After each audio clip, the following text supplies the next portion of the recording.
Over the past few months, I have been listening to, reading and watching so much information about the world and what's going on in the world, and learning about stuff that I didn't know anything about before. And like, my eyes have been opened so much recently about things like censorship that's been going on, and I kind of like, I'd heard little bits about it over the course of the past few years, little things here and there, but I didn't really pay much attention to it because I didn't think it really affected me that greatly until this year. I think it was last August, or it might have been slightly later in the year than that. But like, there was the information that came out that I heard, and I wasn't even sure if it was true, that Google was censoring searches on natural health. And so if you looked up, say, I don't know, something as innocuous as garlic, but you looked it up as a health remedy and not a food, then there would be like either warning information about how it's harmful for you and you should take this instead, or the search would, the garlic would come really low down in the search, and all of the other pharmaceutical things that you could use instead would come first. And a lot of the searches were being blocked, so that like natural health stores and advocates and things, their information wasn't coming up in the search engine, so people weren't finding them. And when I heard this, I was quite surprised and a little bit worried because I believe in natural health and I use natural remedies. I try not to use anything that's chemically made in my life these days. I try not to eat it, I try not to consume it, I try not to put it on my body. So all of the medicines that I take are generally like one ingredient medicines, and they're plant medicines as far as I am able to, or they're mineral sources or amino acids and things, but like for the most part they are all natural, they're not made in a lab. And they have very simple ingredients in them, so I kind of know that they're safe and I know where they're from. So this concerns me, but I wasn't sure if I believed it, and then I kind of tested it out, and I still wasn't sure if I believed it, because depending on what I searched for, some things would work and some things wouldn't. Anyway, over the course of the last few months, I've learned that this actually was true, that this was happening, and that other things have been censored too. And then this last week I was listening to some videos on censorship and what's been going on, and it's opened my eyes even further. And now I'm like my mind is just blown apart by the things that are going on, and by the information that is being withheld, and by the information that is being pushed out at us, so that we are in a sense being brainwashed. We are being made to believe things that are not real, and so our sense of reality and what is going on in the world and what the world is like is really skewed. And this concerns me greatly, because it's like, how do we know what to believe in? How do we know what's true or not? How can we live happy, full, safe and healthy lives if, when we reach out to search for information, the place that most of us go to most of the time isn't on our side, isn't accurate, isn't telling us the truth? It's only giving us the truth if it serves its best interests, not if it serves ours. So these are things that keep coming up for me at the moment. It's not just the whole pandemic that is the issue, although it is a very big issue. It's all of the other stuff that's kind of like leaping out of the closet at us, at me, at us. And it's like this huge cover-up that's been going on is gradually being uncovered for some of us, not all of us, because not everybody is looking for this information, or not everybody is open to it when it comes to them. Like, I'm not necessarily actively looking for this information, but because in moments I have been, it's coming to me anyway, and I'm probably not seeing as much of it as there actually is to be seen. I'm just seeing little bits here and there, because there's only so much that you can consume without getting really worried and really depressed about the whole thing and feeling really powerless and helpless. But what I am saying is yeah, it's changing my view on everything.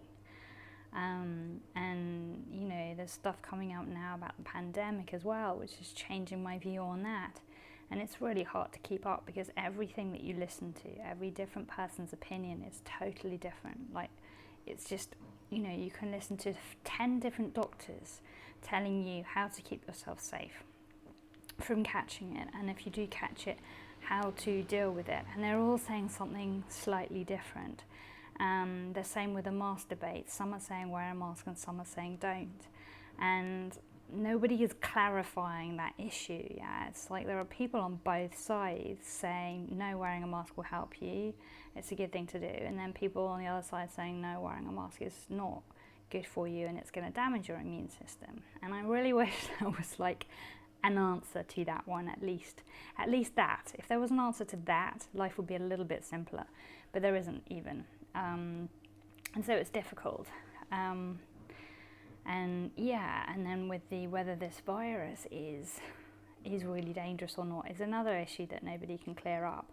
And I think that the thing that they're trying to say now is that there are different forms of this virus. It's not just the one virus, and depending on what form you get, that will then basically determine your outcome. So there is a form of this virus that if you catch it, that's it. Game over. There is no coming back from it. It is seriously lethal. But did that form of the virus get out of China, or was that form of the virus only confined to China? That I don't know.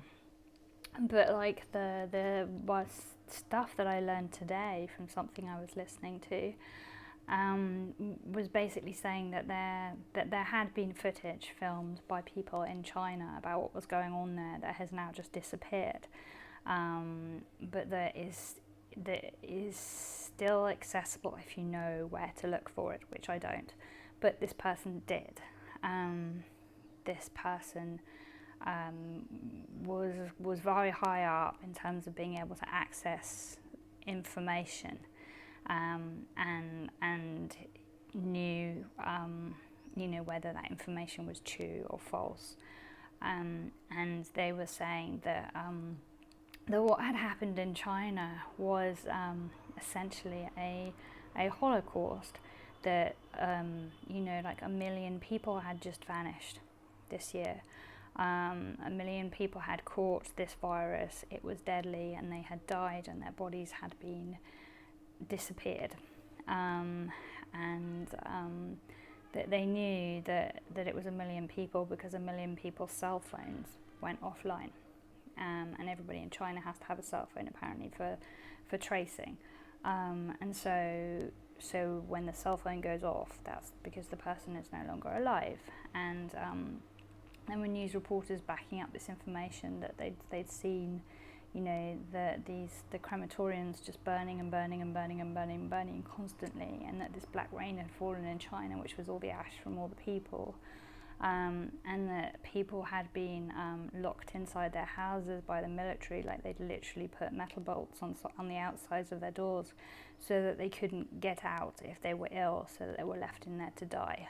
And this information is like, even talking about it is choking me up, it's making me really upset, because it's such a violation of humanity. And like, where is the love, where is the care, where is the tenderness in that? How can you do that to other people who are ill and who are scared and who have caught a virus that's not their fault? Like, they didn't choose to catch it.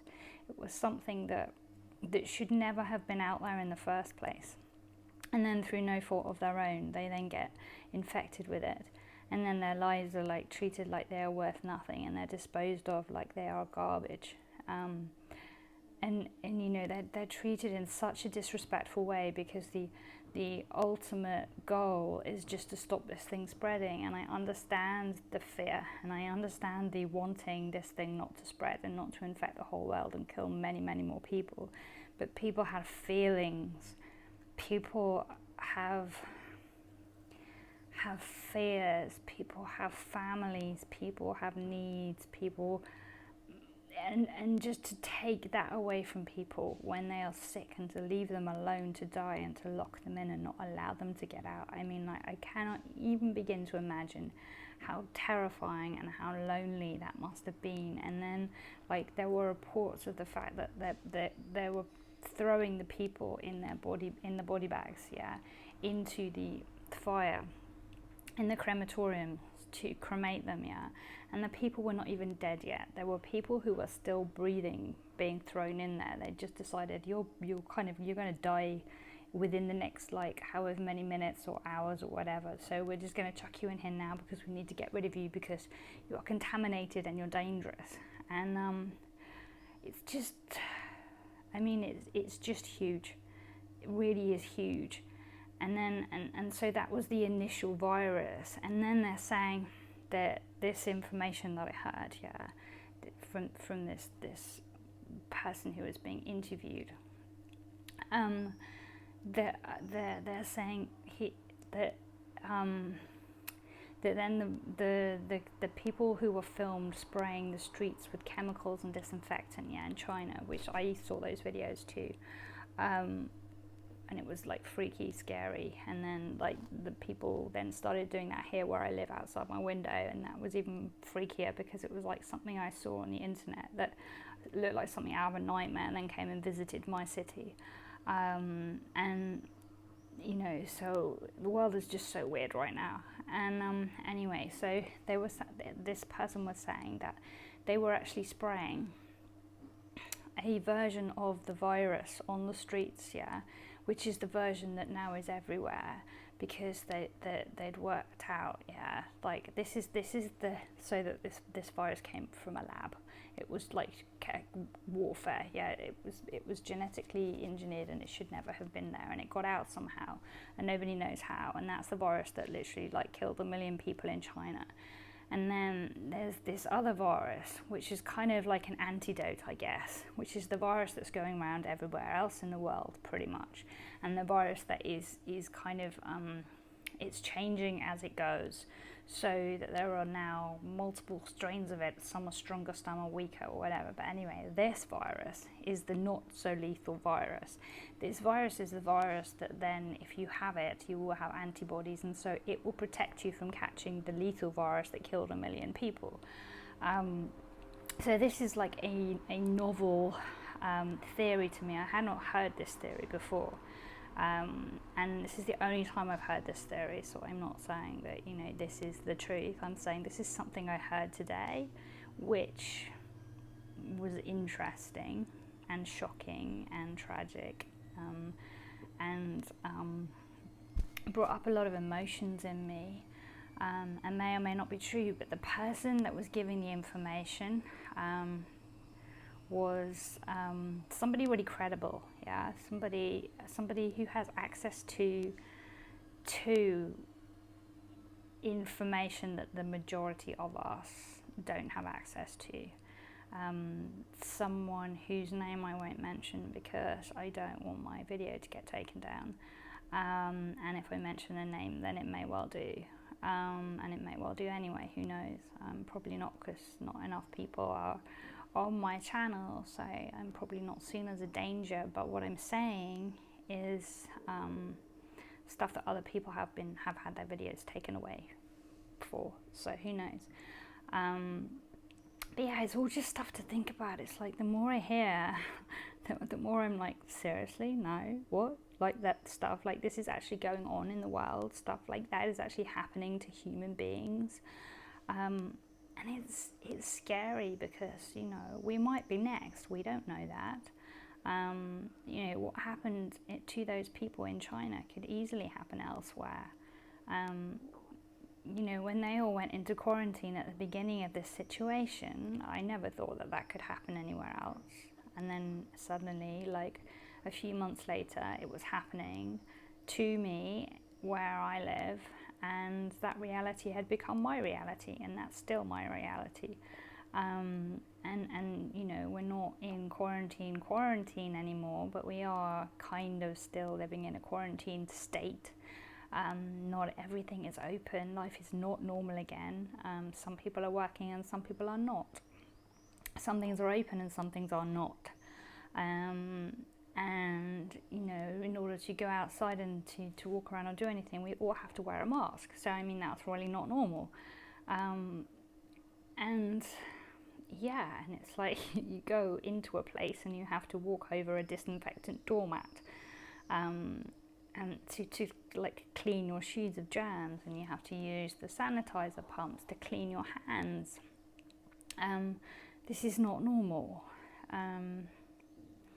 And will things ever be normal again? I don't know what the future holds. I do know that, like, like they're opening our borders in like 1 or 2 weeks time, and letting, I think it's 6,000 tourists in.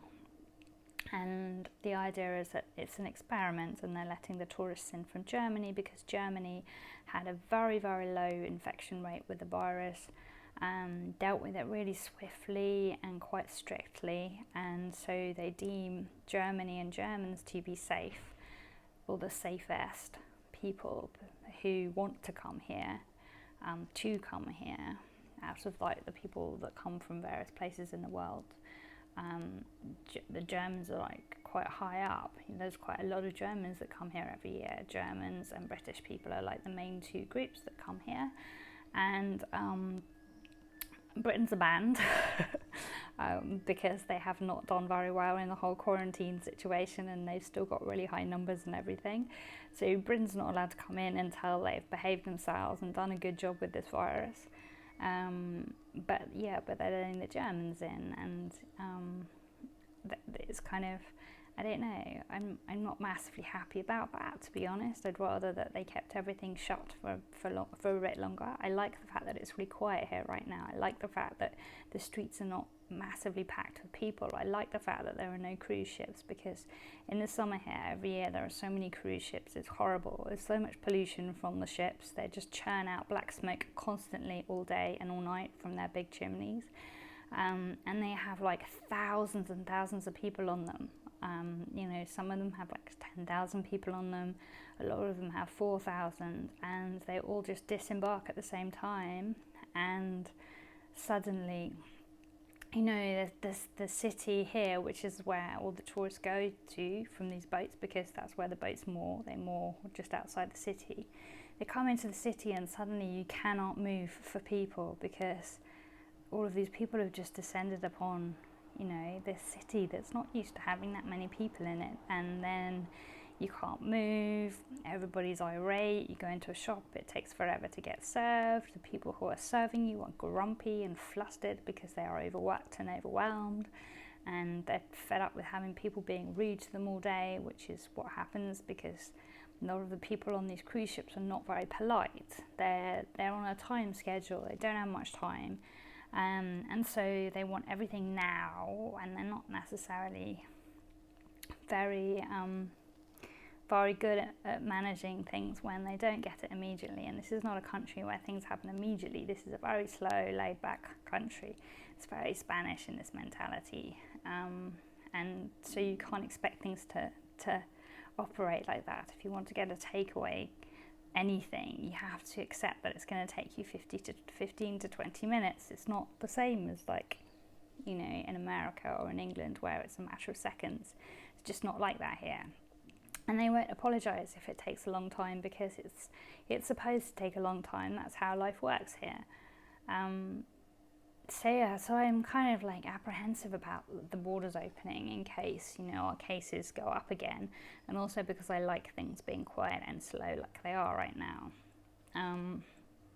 So it will be interesting in the coming weeks to see what happens, and to kind of like find out whether it is safe to relax a bit more or not. It's like, is it safe to think about going to and using a public swimming pool again, or like a private swimming pool at a spa or a gym? These are things that would be good to know.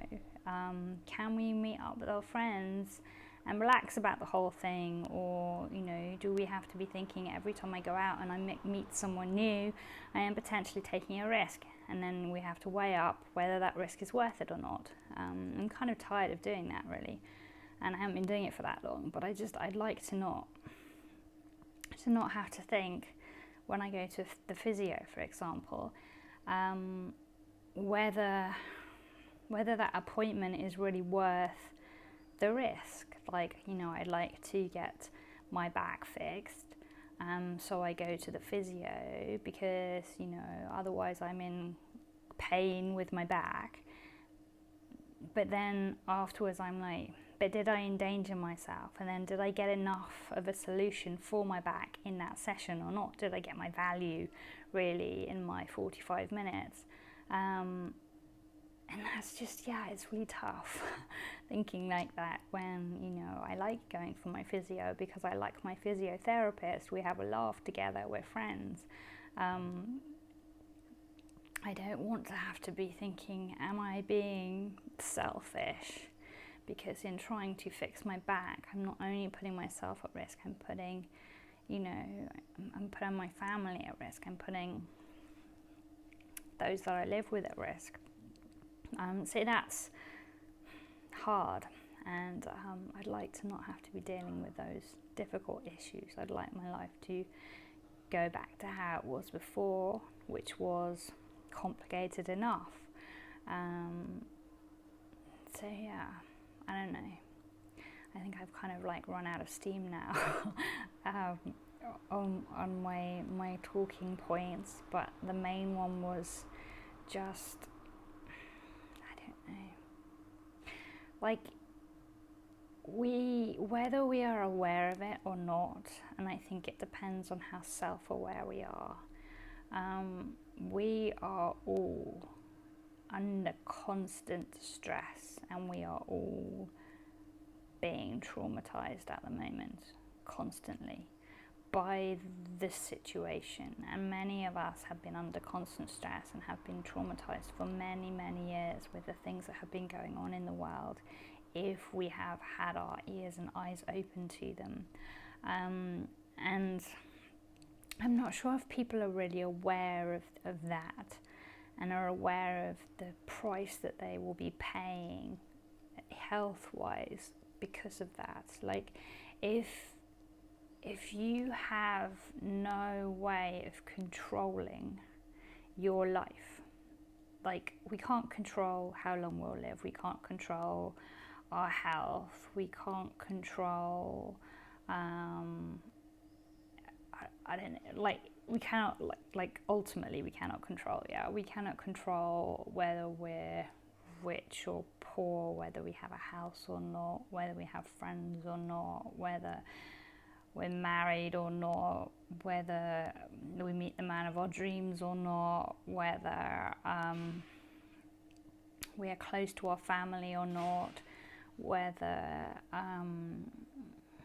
we're like these things we have a certain amount of control over, and we can definitely do our best to be healthy, be happy, be in a positive, healthy relationship, have healthy relations with our family, live in the country we want to, have a house. We can do our best to control these things, but ultimately other shit happens, and like before this pandemic, a lot of people would have had a certain amount of savings, a certain amount of financial security, would have had 1, 2, 3, 4 properties, would have been in a happy, harmonious relationship, would have been close to their family. All of these things could have been in your life pre-pandemic, and they may not be now. The pandemic may have shifted your life drastically so that you lost your job, so that you weren't working for 3 months, so you ran through all your savings, so that you had to sell some of your properties or some of your assets.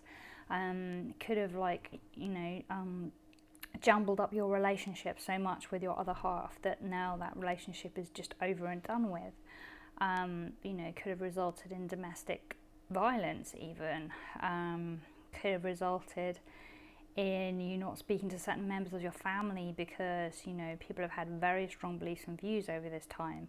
And so if you had differing beliefs to those around you, maybe you're not speaking anymore. Maybe your health has suffered as a result of this because you had to eat rubbish food because you couldn't afford to eat decent food, or because you haven't exercised because you couldn't go to the gym, or because you were depressed, so you were comfort eating the whole time, or comfort drinking, or comfort smoking, or indulging in substances. Like lots of things have happened to people over the last 3-4 months, and this is as a result of having no control over their lives. Suddenly there is this thing out there, this virus, there is a pandemic across the whole world, and it's like this thing that is coming to get you, and you don't know where it is. It could get you on the stairs on the way into your apartment when you pass by your neighbour. It could get you in the apple that you bought in the store that you're now biting into.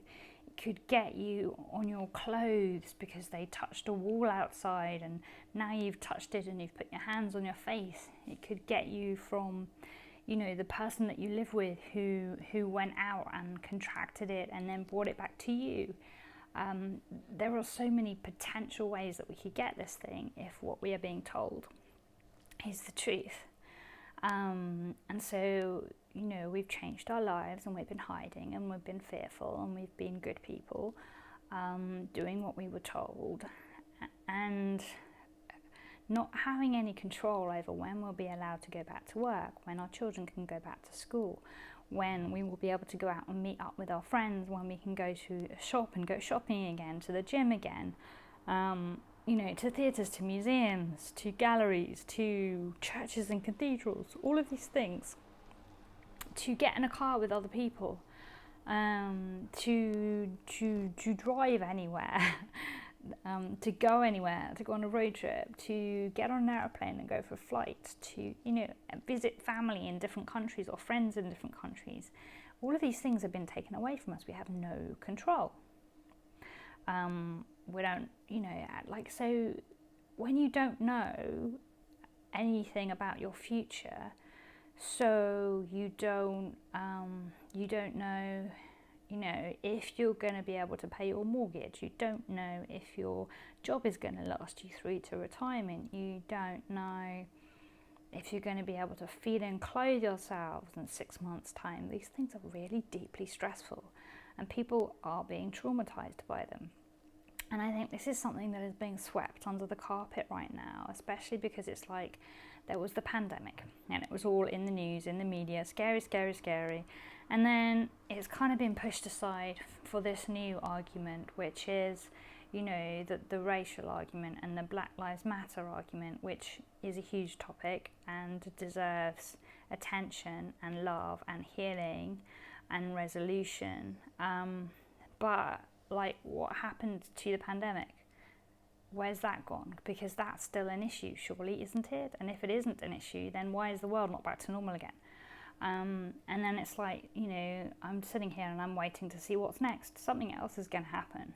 This is my feeling. Something else huge is going to happen in another couple of weeks, and these two are just going to go boomf, and something else is going to come in and take our focus. And all the while this is happening, there's other bigger, scarier stuff taking place behind the scenes that we can't see, that we're going to realise, down the line happened because we were looking the other way, because of these distraction tactics. So, with the contact tracing, whatever, so that anytime we go out with our phone, we're being tracked. Whether we've downloaded the tracker or not, we are being tracked all the time, that our phone is on us. And we haven't given permission for that. And then there's there's like the whole vaccine thing, and the fact that we're not necessarily going to have a choice whether we want this vaccine or not, and then that's our health rights being taken away further than they have been before, because our health rights have already been taken away to a large extent, depending on what country we live in. Because it's like if you have private healthcare, for example, and you go to a doctoral hospital with a situation, if you refuse the care that they give you, that then gets reported back to your insurance company, and then your insurance company can then say, well, we're not going to cover you anymore because you didn't do what you were told. So you don't have the right to choose whether you want a treatment or not. So say, for example, if you got cancer and you went and you got diagnosed, your healthcare, your insurance company will tell you, well, if you don't get chemo or radiation, then we're not going to cover you. So we're not going to cover anything else you do holistically, because you are endangering your life in their minds. And then if anything else happens to you, well, we're not going to cover you because that's your fault, because you didn't do this treatment. And even if you do that treatment, they only cover you for a certain amount of time, so they don't necessarily see you through the whole journey, and they certainly don't see you through the whole healing that you have to do after those radical treatments. So, the freedom is not, we're not as free as we think we are in that sense. But I think we're going to become less free if we're not careful. And then there's the whole 5G thing, and the fact that it was all rolled out while we were like in quarantine, unable to see it. And there aren't enough people talking out about that and fighting, to get the necessary testing done to find out if this thing is safe or dangerous, and then what needs to be done about that, because it's like the world is already sick enough, and like, forget about the pandemic. There is a pandemic of autoimmune diseases in the world today. Many people, and every year more and more people, and every generation more and more of them are ill with autoimmune diseases, and the umbrella under which autoimmune covers many things, and all the time what's underneath that umbrella is becoming bigger and bigger and bigger and bigger. So like, many people have autoimmune conditions and they're not even aware of them. Like eczema is an autoimmune condition, IBS is an autoimmune condition. Things that you wouldn't have thought are now. And autoimmune basically means we don't have a clue what's happening to you, so good luck. And it's your fault because your body's attacking yourself and your body's killing you. And there's nothing we can do, but it's your fault. You caused this. It's your body's faulty, or you did bad things to your body, and therefore it's like this is happening to you. Nobody mentions the fact that lots of autoimmune conditions have been brought on by vaccines, or retroviruses, which are viruses that are inside the vaccines, because some vaccines are contaminated. And so the retroviruses are in the vaccines, or the retroviruses get spread from person to person. So, there's all this stuff happening that is not good, that is not being addressed and fixed, because other things and other agendas are taking up too much space. And most of the time, those agendas are all about power and money and manipulation, and nothing to do with humans and human decency and being better people, and being better guardians of this beautiful planet that we live on, that we're all slowly but surely messing up. So yeah, I've kind of like talked this huge big circle that may actually be this huge big tangle of stuff, but I don't know. I guess I feel like I'm holding so much inside of me these days, so much information, and it's like this is not who I am. This is not how I am. Normally I am really peaceful, really placid, really into my spirituality and my spiritual practice, and I read and study things about spirituality and personal growth and emotional healing, physical healing through natural therapies, yeah, like that's my normal focus, and I'm also really creative, so that I do a lot of like different forms of artwork. I am a gentle, peaceful person. I don't get het up about these things. I don't get up on my soapbox and talk about stuff like that. It's just not who I am, and yet I feel like I've been vigorously shaken awake, and the part of me that I have kind of pushed into the background for many, many years. And the part of me who, like, I really deeply care about people, and I really deeply care about people when they are being mistreated or abused. And so that is one issue that always I find it really triggers me. If somebody is being mistreated, I care deeply about that. I am very passionate about that, and I will do what I can to fight for that person to be better, to be stronger, to be freer, to have a solution. And I do that work through therapy, through being a therapist to people and offering them guidance and support in various ways, using different tools in which to do that.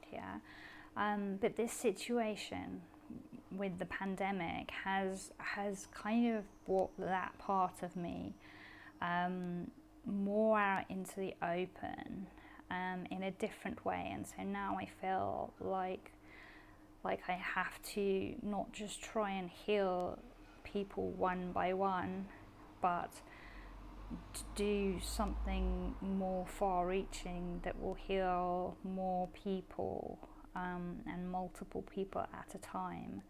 And you know, I don't know what the answer to that is, or the solution to that is, when you're just one little person who doesn't have much reach and who doesn't know that many people. But I'm trying by talking here, by sharing my thoughts, my feelings, my opinions here in these videos, to reach a few more people, and hopefully listening to me will enlighten you and broaden your knowledge base more than it is, and give you stuff to look into and research and think about and then share. And hopefully by doing that, we can drip feed useful information to the greater public, so that people can be more informed of their rights and their freedoms and their responsibilities as guardians of this planet. And so we can bring in a better time, a new age, which is a better age. And I really, really do hope that this whole situation that has been going on this year, and which has been building and building and building for the last at least 10 years, I really hope that it is all just part of us being born into a new world, one in which I hope all of us will be present. You know, I hope there won't be too many lives lost on the way to getting to this new, better world. And I hope that we will figure out what we are doing to our planet and to each other really quickly and swiftly, so that our children will actually still have the ability to procreate. Because at the moment it's like, you know, infertility is skyrocketing these days because children are no longer healthy. They are sick. They are being made sick. Even if they're born healthy, they are being made sick by the stuff that is being put into them, whether it's through their food or whether it's through medicines and vaccinations. And so by the time that, you know, they get to maturity, to puberty, like, they're no longer fertile anymore, and they can't even procreate. And it's just, and the number of children that are being born with autism, and the number of people that are getting Alzheimer's, I mean, everything is on the rise, and we really need to do something about it to turn this around, because it was not this way before. You know, this is something that has happened in the last maximum 80 years. And it needs turning back, because it's been a gradual thing. But every new generation that comes out is is compromised, more and more compromised than the one before.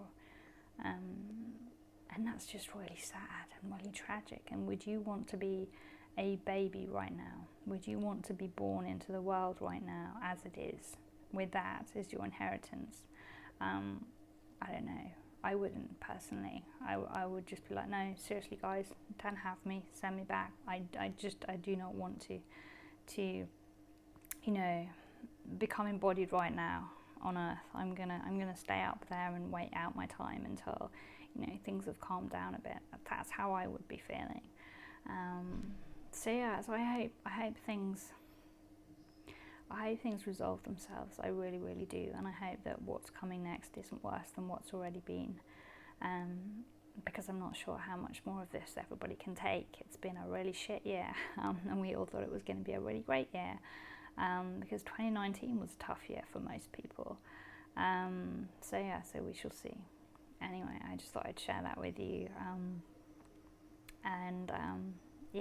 Sorry if it was a bit of a downer. I wasn't intending it to be. I just wanted to air some thoughts and some things that have been going on in my mind and my head right now. And hopefully next time I check in it'll be much more cheerful. But anyway, sending you my love and my empathy and my friendship here via these videos. I think we all need to stick together, and that's what I invite you to do. Thank you.